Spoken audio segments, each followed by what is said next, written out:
Have you ever had a gut feeling that you ignored and later realized that your intuition was right all along?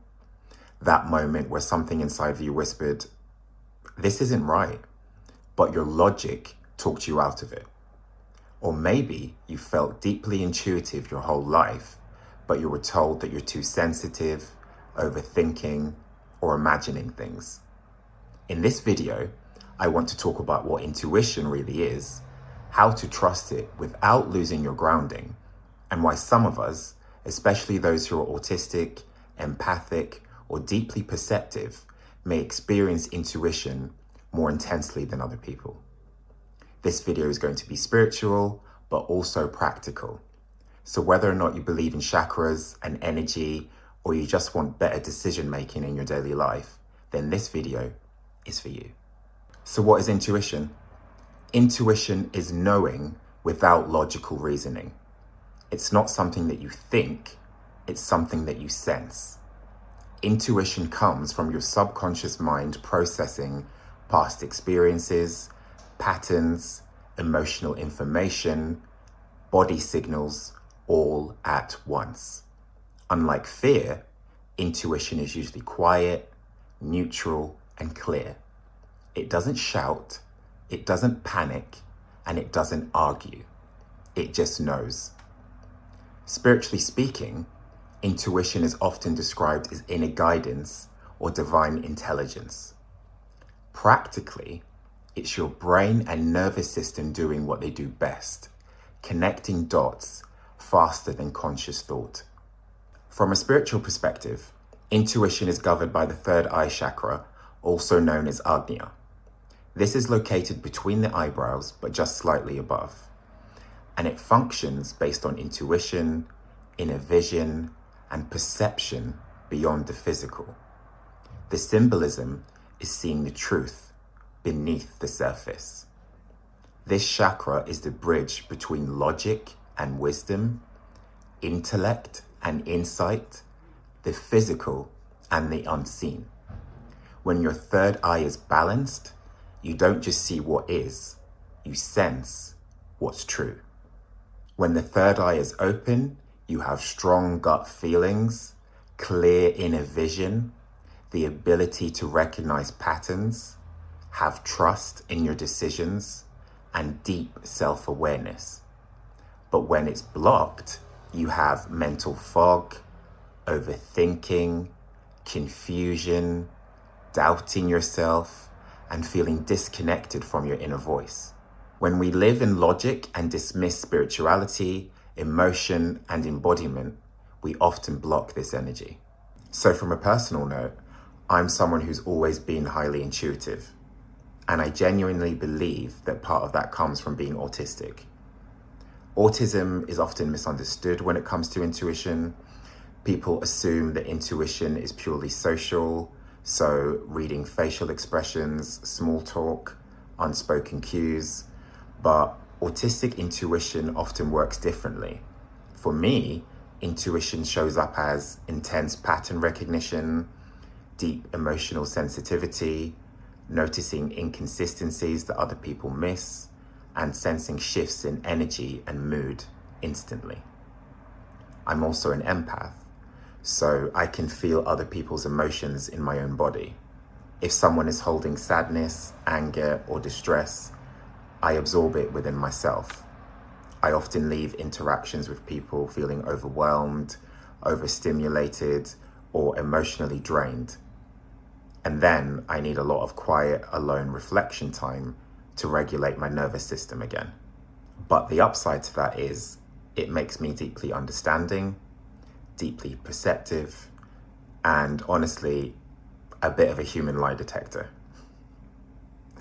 Autistic intuition isn't lesser, it's different.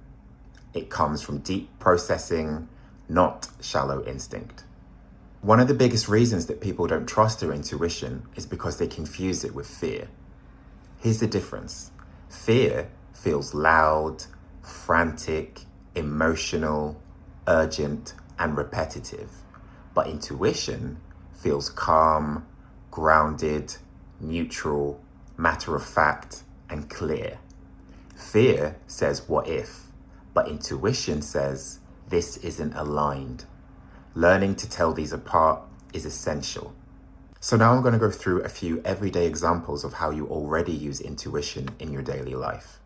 Even if you're not spiritual, intuition shows up constantly. So the first example is with personal safety. Maybe you take a different way home for no logical reason whatsoever, but later you find out there was actually an accident on your usual path home.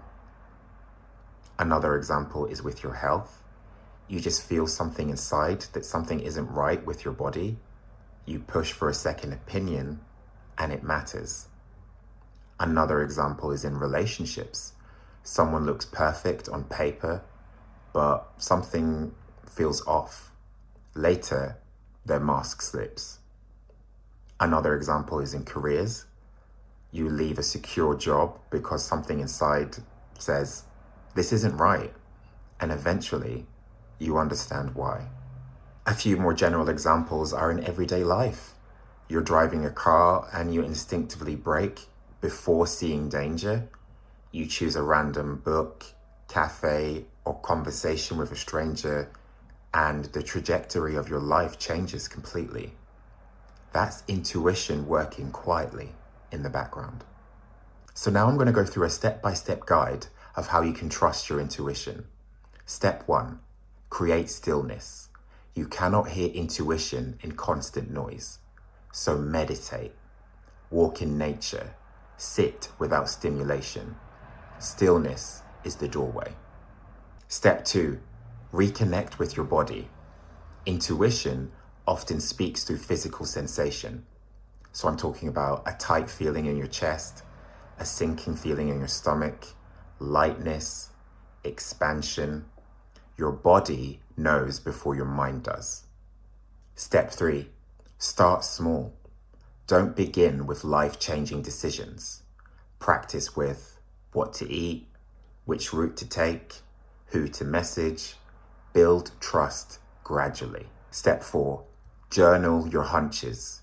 Write down what you felt, what you chose, what happened. Patterns will reveal themselves. Step 5, trust first impressions. Your first instinct is usually the truest. Overthinking dilutes intuition. Step 6, reflect on the past. Think of times where you ignored that gut feeling. What did that feel like? What signs were there? Memory sharpens discernment. Step 7, release resistance.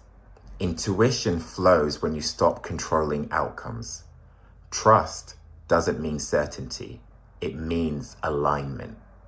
If you want to sharpen your intuition, you can also activate your third eye chakra. So you can meditate, focusing between the eyebrows. You can visualize indigo light. You can use affirmations such as, I trust my intuition. I see clearly. You can chant, and you can reflect on moments of clarity. Now, this isn't about forcing anything. It's about remembering what you already know. So my final message is, intuition isn't mystical fluff. It's intelligence embodied.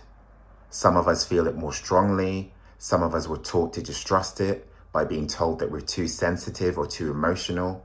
But intuition is a muscle. The more you listen, the clearer it becomes. And the more you honor it, the more aligned your life begins to feel. If this resonated with you, sit with it. Your intuition already knows what to do next. Thank you so much for watching this video. If you liked it, please let me know in the comments below. And don't forget to like and subscribe for more healing content. Thank you so much. I love you. Happy New Year. Take care. Bye.